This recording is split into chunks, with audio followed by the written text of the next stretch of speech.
Oui, oui. Le Saint-Esprit n'est pas une puissance. Le Saint-Esprit n'est pas une force. Le Saint-Esprit n'est pas une manifestation. Le Saint-Esprit est une personne. La personne chargée de perpétuer l'œuvre de Jésus ici, sur la terre. Mais si nous ne voyons le Saint-Esprit que comme une personne, alors là, la révélation n'est pas complète.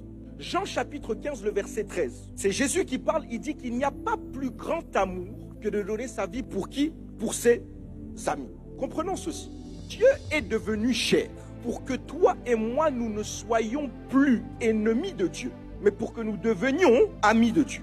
Et comme vous le savez avec moi, l'amitié est caractérisée par la communion et l'intimité. Donc qu'est-ce que ça veut dire? Ça veut dire que lorsque Dieu a décidé de venir sur la terre, en fait c'était motivé par une décision ou alors un objectif clairement établi, celui de se rapprocher de nous. Mais là il y a un paradoxe extraordinaire qui est venu couronner la venue de Jésus. Le grand paradoxe attaché au mystère de Jésus, ou du moins de sa mort, c'est celui-ci. Toute mort, normalement, occasionne une séparation. La mort de Jésus est la seule mort qui, au lieu d'occasionner une séparation, a occasionné un rapprochement.